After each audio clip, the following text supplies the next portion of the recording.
Bonsoir, Quanonia. Je m'appelle Onyiri Osioma Jennifer. Je suis ici pour témoigner de la bonté du Seigneur envers moi et ma famille. Avant de commencer, je tiens à remercier notre cher apôtre. Merci d'avoir été là pour moi, merci pour l'école du ministère, merci pour vos enseignements et pour tout ce que vous faites. Je veux rendre gloire au Seigneur et encourager chacun d'entre nous. Peu importe les défis que vous traversez, sachez que si Dieu a pu lever l'embargo de honte qui pesait sur ma vie et celle de ma famille, il peut tout aussi bien le faire pour vous. Soyez persévérants, appliquez fidèlement ce que notre Père spirituel nous enseigne, et vous verrez votre vie être transformée.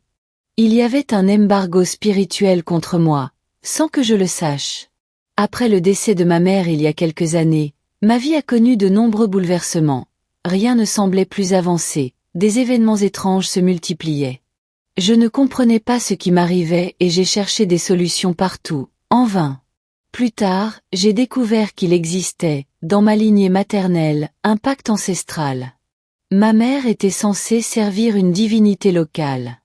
Ayant refusé, elle subissait de nombreuses attaques spirituelles et est décédée prématurément, à l'âge de 48 ans. Après sa mort, c'est sur moi que ce fardeau est tombé. On attendait que je serve à mon tour cette divinité. J'ai catégoriquement refusé.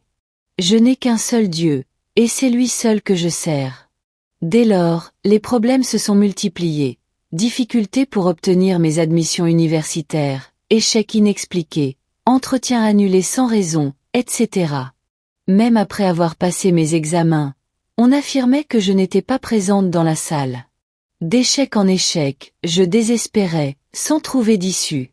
En 2016, par la grâce de Dieu, j'ai rencontré des hommes de Dieu qui ont commencé à m'aider spirituellement.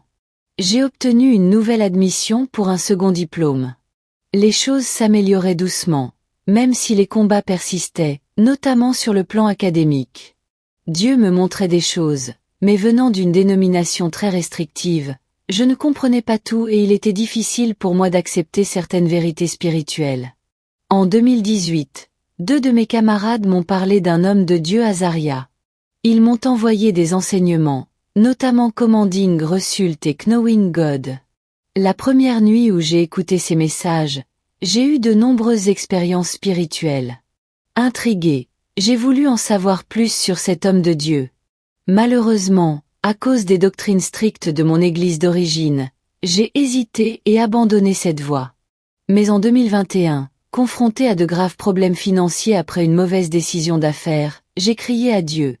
Seigneur, si tu me délivres de cette situation, je te servirai de tout mon cœur. Dieu m'a secouru. En juillet 2021, je suis retombé sur les messages de l'apôtre sur Facebook. Cette fois, j'ai persévéré, écoutant assidûment ses enseignements. Après mon stage clinique, je me suis retiré pendant 3 mois pour ne faire qu'une chose. Écouter en continu les messages de l'apôtre. Pendant cette période, Dieu m'a révélé mon identité en Christ et le but de mon appel. J'ai vu l'excellence, l'autorité, les miracles et les résultats manifestes dans ce ministère, et je me suis dit, pourquoi continuer à mourir dans une religion sans vie? Alors, j'ai décidé de déménager à Abuja pour intégrer l'école du ministère. Mes proches, mes responsables spirituels et même mes sponsors m'ont abandonné. Mais j'ai tenu bon. Grâce à Dieu, j'ai été admise à l'école du ministère, et ma vie a été transformée. J'ai compris qui je suis en Christ et j'ai découvert mon appel. Tout au long de 2022, Dieu m'a conduit à persévérer dans la prière et le jeûne pour briser les anciennes alliances, surmonter l'ignorance et vaincre la désobéissance. J'ai jeûné intensivement, 21 jours chaque mois toute l'année. Beaucoup me demandaient pourquoi je maigrissais, sans comprendre le combat spirituel que je menais. Un autre embargo, celui de la pauvreté, pesait aussi sur ma famille.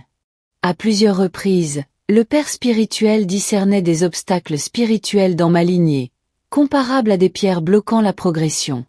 En janvier dernier, j'ai pris un congé pour me consacrer entièrement à la prière. Chaque matin, j'utilisais les prières ferventes de l'apôtre et chaque nuit, je priais avec les séries de délivrance complètes. Le 15 janvier, j'ai eu une vision. Dans l'obscurité, Satan me demandait pourquoi je voulais vivre. Je lui ai répondu, je n'appartiens pas à ce royaume. Et j'ai commencé à proclamer Ésaïe 49. Le butin du puissant lui sera-t-il enlevé? À la fin de cette expérience, j'ai vu que les chaînes étaient brisées, la délivrance était manifeste. Depuis, tout a changé dans ma vie. La honte, les blocages, la pauvreté, tout a été brisé dans ma famille.